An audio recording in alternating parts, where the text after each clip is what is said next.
Hi, everybody. This is Dr. Paul here, and I am coming to you in the middle of the COVID epidemic of 2020, and we are going to talk about Reiki history. A little bit about me. I'm a naturopathic doctor. I practice in Calgary. I treat a number of things. I do a number of things. So, Reiki history has always been part of the teaching. Traditionally, Reiki history was exclusively the story Mrs. Takata told, the Takata narrative, but recent texts and discoveries have changed narratives considerably. I'm going to present both of these versions of the story to you. I'm really grateful to James Deacon for his translation of Mrs. Takata's her narration of the Reiki story, which, was recorded at one point. So you can find that at that link. So this is the guy who began it all. This is Mikao Yusui. He was, so he started everything. According to Mrs. Takata's history, Mr. Yusui was a principal of Doshita Christian University and he was a minister. One Sunday, his students asked him if he knew how to heal with his hands like Jesus did. He did not. He thought this was actually a very valid question, and figuring that a Christian country would understand this, resigned his post and went to the University of Chicago to study more in a more advanced way. They also didn't know how to do this. He studied Buddhism and found similar healing tales and returned to Japan to see if the Buddhist monks knew this. At this point, there's really no further mention of him as a Christian. So the monks in Nara had no idea. He toured many temples asking for this knowledge and finally found a Zen temple that was at least trying to obtain it and thinking they were making some progress. He joined, became an initiate, really worked hard in meditating, and when finding the Japanese texts weren't sufficient, he mastered Chinese, which clap for him, that's amazing.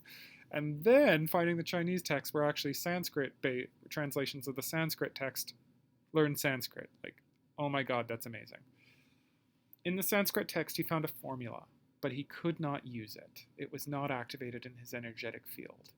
So in order to do this, he decided to do a 21-day retreat at Mount Kurama. And we've actually got photographs of Mount Kurama. So this is a view from Mount Kurama. This is what it looks like on the mountain. And there's actually a tradition in Reiki that, or in Japanese Reiki, that Mikao Yusui's meditation occurred at a site called Osogi Gongen. And I found a photograph of that. Isn't that cool? And even now, just through the photograph, you can just feel this wonderful energy seeping through. So take a second and breathe that in.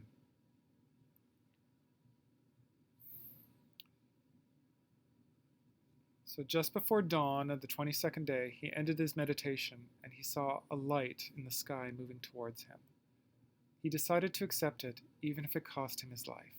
He was afraid he was going to die, but he's like, all right, this is the answer to my prayers and my meditations.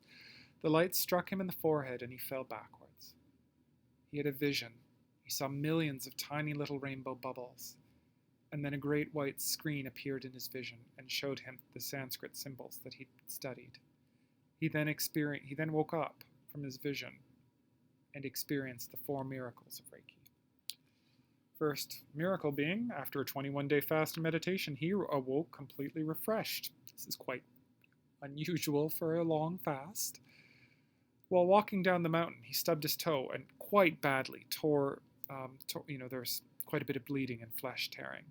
But he put his hands on it almost instinctively and felt a rush of heat in his hands, and his toe was healed. At the bottom of the mountain, he went to a snack bar. The daughter was serving, and her mouth was wrapped up. She had a very bad toothache. Almost instinctively again, he put his hands on her cheek, felt a rush of heat, and the toothache was gone. The owner of the snack bar was super happy. So he, gave Mikao a full meal on the house, and then he ate his full meal without discomfort, which was, again, very, very unusual for a long meditation. He then returned to the monastery, and the abbot was in the midst of a crippling attack of arthritis. He laid hands upon the abbot, healing him of it. Everyone was like, wow, you achieved your success. Good for you. So it was decided for him to demonstrate this method in the slums of Kyoto, which were often where the disabled and ill lived. He went there and lived there for a number of years, healing some very serious illnesses like tuberculosis, leprosy. He afterwards sent them to the monastery to get started with work, to get themselves started and out of that cycle of poverty. He stayed at this in Kyoto for 7 years, but he saw patients returning, angry at him, saying that without their illnesses they could no longer beg and had to work 12 hours a day. This is what you did in Japan. And he came to realize that while he'd healed their physical bodies, their mental and emotional bodies still weren't healed. According to Mrs. Takata, the 5 principles were born at this time. He began to charge for treatment and teaching and stated that without this charge, nobody would value what they got and their mental healing would be incomplete. He left the slums and went on a pilgrimage across Japan.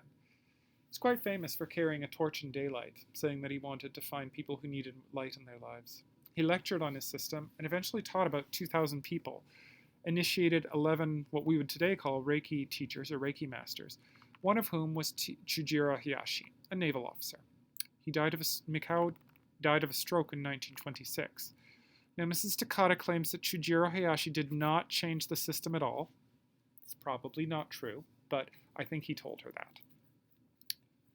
So this is Chujiro Hayashi. It's a nice photograph of him from his tour of Japan. This is actually with contact with Japanese Reiki practitioners, there's a lot of historical documents and photographs that have come up. So this is one of Dr. Mikao Yusoi's classes. He's center in the second row from the bottom. So he's that older man in the second. And Chujiro Hayashi was fourth from the right of the top row. So it's just, I love this photograph. So Mrs. Takata was born in Hawaii in December 24th, 1900. She worked in a plantation, married one of the workers there, and became bookkeeper, which is a position of quite a lot of responsibility. She ran the books of the plantation. Her husband died, and she was left with a young family. She carried on until stress caused a lung condition and a nervous breakdown. And eventually, on top of all that, her sister died, and she returned to Japan to tell her parents this horrible news. While in Japan, her illness caught up with her, and she was diagnosed with a tumor with gallstones, appendicitis, and asthma. She was going for surgical treatment and was literally on the operating table when a voice told her there was another way. She asked the surgeon, and the surgeon informed her of Hayashi's clinic. So Hayashi had, in Mrs. Takata's telling, kind of taken over the organization that Mikao Yusoi founded and was running it nearby. She was healed. She had multiple practitioners working on her and had a wonderful healing crisis. She learned Reiki 2 and 3 from Hayashi after the surgeon who originally treated her interceded on her behalf. She did an internship with Hayashi and even lived at his home, suggesting a very great degree of trust and mentorship between the two of them. She returned to Hawaii and practiced, and then Hayashi came and practiced and visited her in 1938. That is an important date. 1938 in Hawaii was Japanese people in Hawaii. It was really, really difficult. Japan was expanding throughout the Pacific and dealing with a horrendous, Japan was doing its conquest, its genocidal conquest in China, Malaysia, and Burma, and the Philippines. It was conquering the Pacific at this point. This is right before World War II, and they were not quite yet at war with the United States, but that was clearly on the horizon. And in this circumstance, Hayashi came to Japan and went on a tour with Mrs. Takata. And around this time, he initiated her into Reiki 3, what we would call today. So this is actually a photograph of that tour. So Mrs. Takata is doing the treatment, and Hayashi is just a little bit, he's kind of right before the gap between the rows, so he's right on the edge, and he's looking like straight in front of the camera. So I love this photograph. Here's another photo of the two of them. And here's another photograph of Hayashi.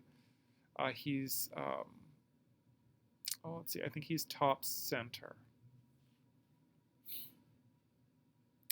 In 1939, right before the war, Mrs. Takata experienced a summoning, a psychic vision of Hayashi, and returned to Japan.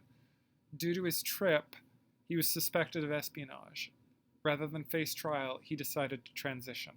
According to Mrs. Takata, he psychically stopped his heart. Hayao returned to Hawaii, survived the war, and gradually taught and initiated 22 masters, and died in 1980.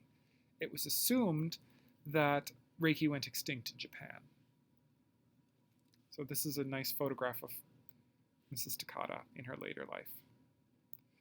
Since then, Reiki spread rapidly. Mrs. Takata really emphasized that needing to charge a high amount for Reiki teaching, which really limited the spread. One of Mrs. Takata's students, Iris Ishikuro, disagreed with this and initiated many people, sometimes at low cost.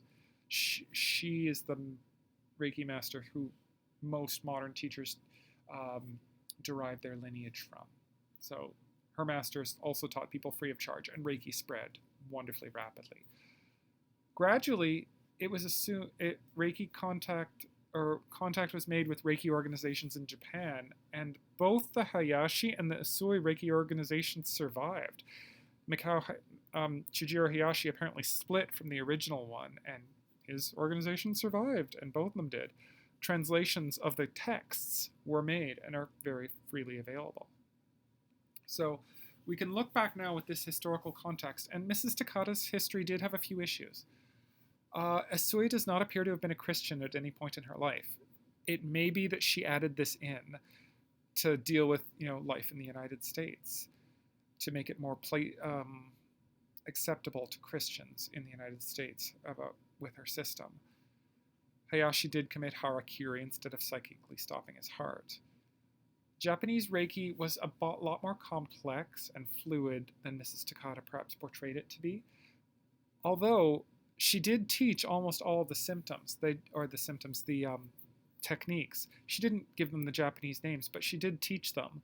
She just didn't quite make them a core feature of her system, and they kind of got left out of a lot of teaching. And there do appear to be several Reiki systems, quote unquote, that preceded Usui, but his enlightenment, that story, does appear to be correct. Now, Reiki was originally taught very loosely, with an emphasis, and this is Mrs. Takata emphasized that Reiki was healing first, ethical, and enlightenment second.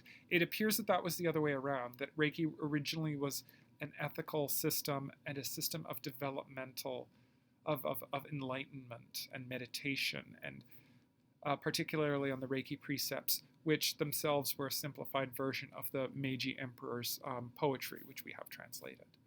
So healing seems to have occurred as well and gradually taken over as the focus of this system. Mikao Usui taught weekly meetings, and he would give attunements regularly to people. He would just attune them frequently, gradually, if they showed aptitude, teaching them more and more until those 22 people he initiated.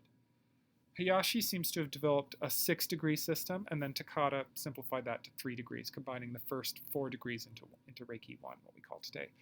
And systems do seem to have been a feature of the system, according to Usui, but they seem to have been originally added at a later date to emphasize certain key points. His Reijus did not use symbols like the way the modern Reiki attunements do. But yeah, many Reiki practitioners have returned to these Japanese techniques, and there's a lot of mixing and innovation. So I'm a fan of mixing and innovation. I really like discovering new techniques, reconnecting to old techniques, and so forth. Many people combine Reiki with other systems or added other energies into it. It's totally fine by me. I'm a fan of innovation. So I hope us keeping an appreciation of Reiki history and keeping a critical eye towards this can really advance us in our paths and our understanding. So if you've got any questions, please do contact me. You can message me on the group. You can email me at drpaulterrio.nd@gmail.com, or you can give my website a little bit of a perusal. And I hope you guys enjoyed this video. Take care.